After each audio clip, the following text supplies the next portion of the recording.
Meet Pocky. Apparently he will be joining us during today's video. If anybody needs therapy, it's Pocky. He had a traumatic childhood and now he is a cranky little boy.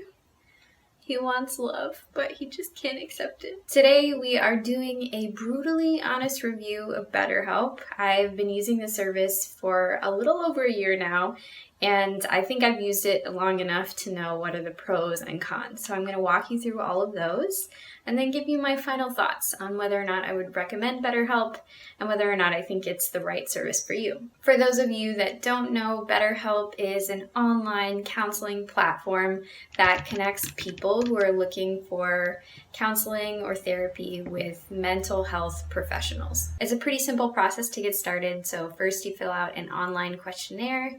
It asks you some questions that will better help match you with a therapist or a counselor. So after you fill out what I would call a pretty lengthy questionnaire, they ask you to create an account and then you set up your payment preferences. I'll talk about this a little bit more later, but there are scholarships that can lower the price, and then you can also change your preference on how often you want to pay. So if you pay weekly, that's the most expensive, but you can also pay in advance and that will make the cost cheaper for you overall. And then based on your answers to your questions in the previously mentioned questionnaire, they will match you with a therapist. I'm going to use the words therapist and counselor interchangeably throughout this video, but that's not necessarily the case.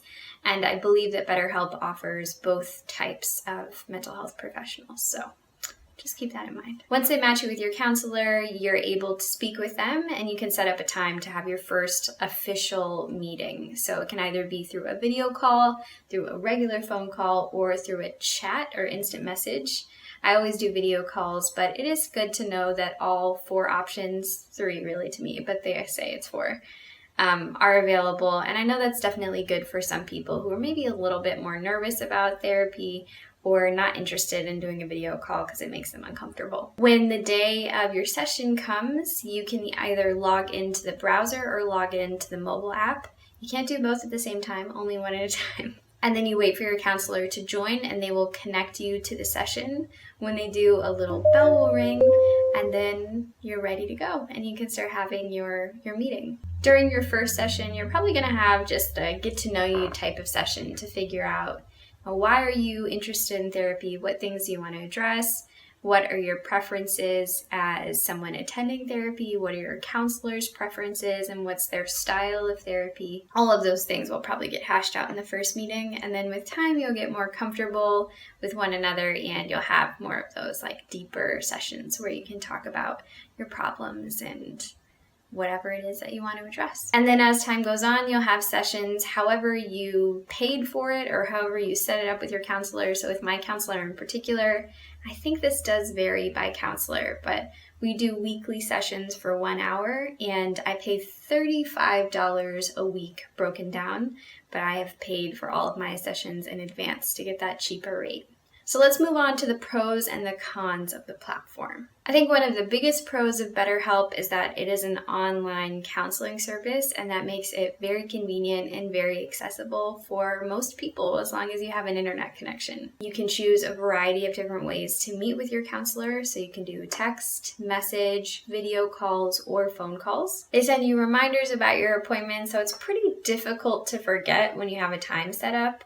They send you both email reminders and text reminders, and they send them to you a few days ahead and also a few hours ahead and a few minutes ahead. So it's a bit overkill, but certainly effective. And another cool thing about them having a digital platform is that they offer digital group sessions and webinar type of sessions that are available to anybody who uses BetterHelp completely for free. It's at no additional cost to what you already pay for your weekly sessions with your counselor. Now that being said, in my opinion, the platform and the app is not very good. In fact, it kind of sucks, especially considering that BetterHelp in and of itself is a tool. The product that they're selling is this video platform that therapists can use to connect you to their network. I mean, I guess they're selling the network, but I think really what they're selling is the tool, and it's not a very good one. It's pretty clunky. There are no options for screen sharing or chatting or messaging. during a session. Photos are shared very strangely. They're shared as files and you can only send them individually, so you can't like drag and drop into a window or something. You have to like browse, select the photo, then put it in, and then the person can't see a preview of the photo. They have to click into the file to see it. It's just very outdated. Small things like when you press enter in the chat window, your messages don't send. It actually creates a line break. So if you're used to, instant messaging or using Facebook Messenger or any other normal messaging app, it will not work the same way. Overall, these aren't huge things, but it definitely does make the site and the app a lot less intuitive than you think it would be. And considering that that's one of their main products, it really is a disappointment to me. Moving on to one of the most important aspects of therapy, which is your therapist or counselor. One good thing about BetterHelp is that they always, as far as I know, have therapists. They have a huge network of counselors and somebody is always available to meet with you. So finding your therapist is not an issue, but just like anytime you get a therapist, whether in person or online, you might not always like your therapist. They might not always be your perfect match. And unfortunately with BetterHelp, you can't actually choose your own therapist. They match you with one. For me, that worked out really well. I mean, I liked who they matched me with, but I'm sure there are cases of other people who didn't like the therapist they got matched with. And although it seems pretty easy to switch to a new therapist, I've never done it myself, so I can't really speak on how simple that process is. That being said, I absolutely love my therapist. I think she's great. I have seen one other therapist in the past, and I did not click with her the same way that I click with my current therapist at BetterHelp. Now let's talk about scheduling. Scheduling at BetterHelp is really great because they offer a variety of time slots, and I think this is actually part of the questionnaire that you'll answer. Around what time would you prefer to have your sessions? I really like having nights and weekends open for my sessions, and that's when my therapist is available. And I remember when I did in-person therapy, this was a real problem. My therapist was rarely available on nights or weekends, and I would have to leave work to go see her, and it was in person and it was a big deal. Whereas with BetterHelp, it's very easy to choose a time that works best for your schedule, as long as your therapist has that slot open.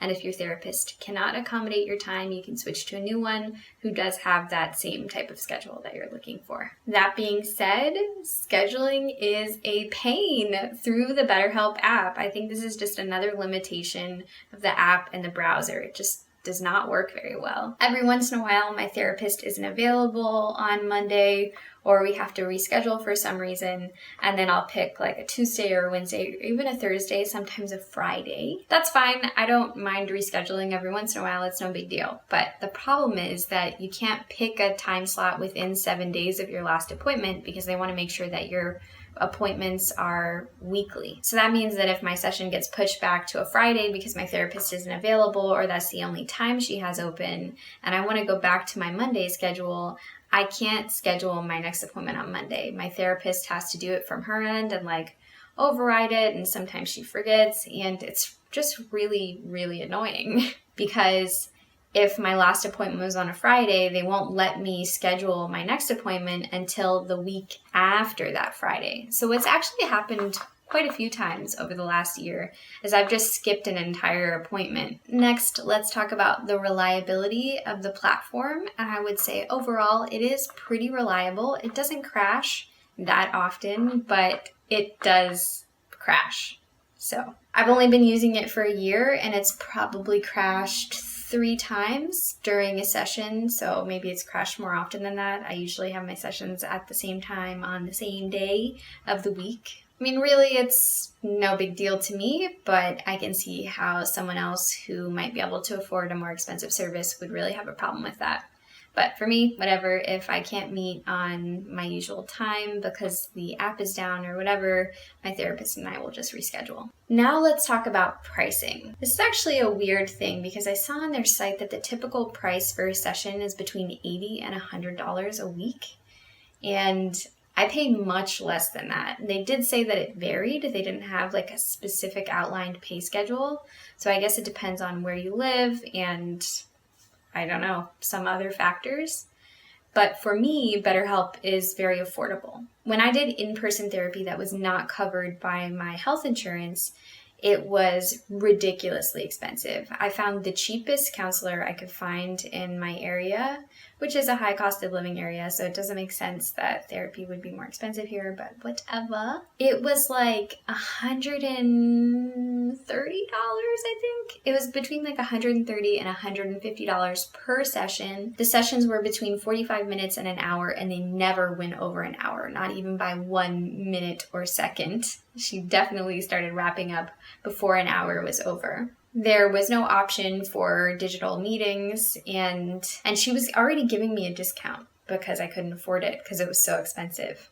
And so with that therapy, because it was so expensive, I could really only afford to do 1 or 2 sessions a month, and that was really, really pushing it. It was quite a big expense. What's really great about BetterHelp is that you can get 4-hour-long sessions a month, 1 session per week. Even if they do list it at $80 to $100, that's cheaper than an in-person session would be, and you get 4 of them. And then if you get pricing that's closer to mine, which is $35 a week, it's way cheaper than any other in-person service. I can get 4-hour-long sessions at BetterHelp for less than I was paying for 1-hour-long session of in-person therapy per month. That being said, I'm not exactly sure what's going on. I'm not sure if it's something that happened with my therapist and BetterHelp's pricing, but my therapist did recently inform me that because of something that happened on BetterHelp's side of things, that she was going to have to reduce our sessions to between 30 minutes and 45 minutes. So if that's the same across the board, then it might not be as cheap as it once was. That being said, if you really do have a financial hardship, they have a really great and generous scholarship program, like grant program type of thing, and you can apply for it easily on their website, and if they approve you, they will give you some sort of funding or benefit. They also have different pricing plans, which is how I have such a cheap rate. The reason that I pay $35 a week is because I paid for a whole year of sessions ahead of time. So I think it came out to a little over $1,000 for a year's worth of sessions, and that was a lot of money to drop. But I really wanted to continue doing therapy. I felt like I was getting a lot out of it. And because I was quitting my job, I needed to have something that was much less expensive. So I took some of the money that I had in savings and I applied it to pay for my BetterHelp sessions. And it's been very, very great for me. So glad I did that because I saved quite a lot of money. Now, on the other side of the pricing conundrum is that if you do have health insurance, currently I don't because I don't have a job, but if you do, BetterHelp does not accept insurance, or rather your insurance does not accept BetterHelp services. I think this is tied up with the fact that because BetterHelp is an online provider, or something about their licensing or the way that they are organized, their counselors cannot prescribe medications or give diagnoses. At least with my insurance, or as far as I know, most insurances, if you don't have a diagnosis, they will not pay for your therapy. They won't cover it. So it's like doubly uncovered because BetterHelp is kind of like new and unique, and it's really rare for insurance to accept it, but also their counselors can't do diagnoses. So even if your insurance did accept it, they probably wouldn't cover it. In my experience, it is very, very difficult to find a therapist or a counselor in person or online who is covered by your insurance and that you like. I actually realized about halfway through using BetterHelp that my insurance did cover therapy. They had changed their policy, and so I decided to leave BetterHelp and go find a therapist on my plan that was in network. And I just couldn't find anybody. Like, nobody accepted my insurance, and the people that did accept my insurance didn't have any appointments available. And then I was like, well, am I even gonna like them? Even if they do accept my insurance and there's an appointment available, I have like one option or no options. And it was basically coming out to be about the same amount of money, even with the copays. I think the copays were like $30. So if I did 4 sessions a month, like I was doing at BetterHelp, it was gonna be about the same amount. And I was like, I think I'll just stay with BetterHelp then. So for that reason, for many people, if you have a situation like me or a different situation, I think BetterHelp can still be a more affordable and more accessible option. They always have therapists available. They have a wide variety of ways that you can speak with your therapist. I find that a lot of traditional therapists only accept in-person appointments.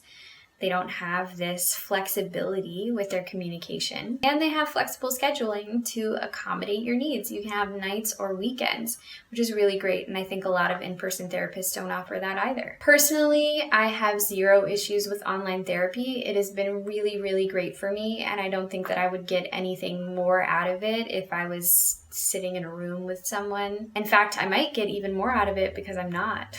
I certainly save a lot of time not having to drive to wherever it is that I need to go to get the therapy. But the biggest con for me really is the BetterHelp platform. I do really just think that it's super clunky and has a lot of room for improvement. And I'm surprised that they haven't done better on that front, because BetterHelp is, a type of startup. It's in the earlier stages of its infancy as a business.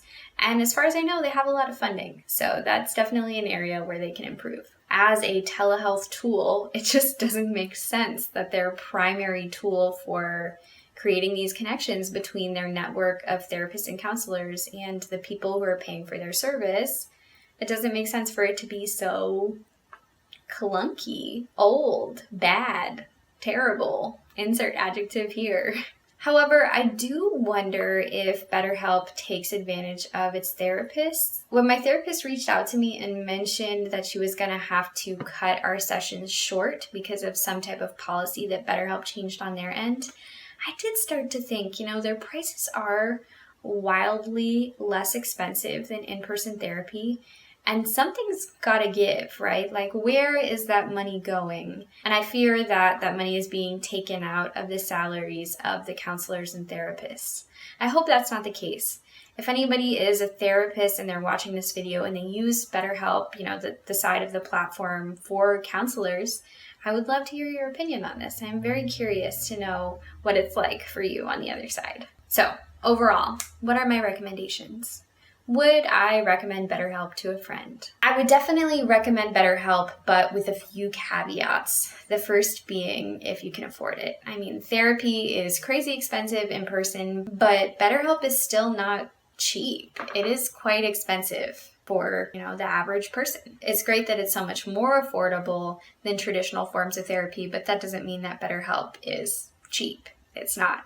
It's still quite expensive, and I still think that there's a lot of room to be making mental health services more accessible for regular people. Secondly, if it comes out cheaper than something else that you could get through your insurance provider or maybe even from a local counselor, it is possible that there are other programs out there that are cheaper than BetterHelp, and it's just worth a look to see whether or not you are getting the best deal by going with BetterHelp. I think it's easy to be like, oh yes, BetterHelp is the cheap one, I'll just go with that. But you never really know. It's good to look into. And the third caveat being I would recommend it as long as you don't need any prescriptions or need any diagnoses. Because like I said, the counselors, even the psychologists, as far as I know, who work on BetterHelp are not legally allowed to diagnose you or give you any prescriptions. So if that's something that you really do need as part of your counseling and your therapy, then BetterHelp is probably not the best option for you. But if all of those things are true of you and everything I outlined in this video seems like, pretty good, pretty doable, then I definitely would recommend BetterHelp. Overall, it's been a really, really great experience for me. I feel like I've learned so much over the last year and a half almost that I've been using the service. I'm a much better person. I'm much more confident in myself.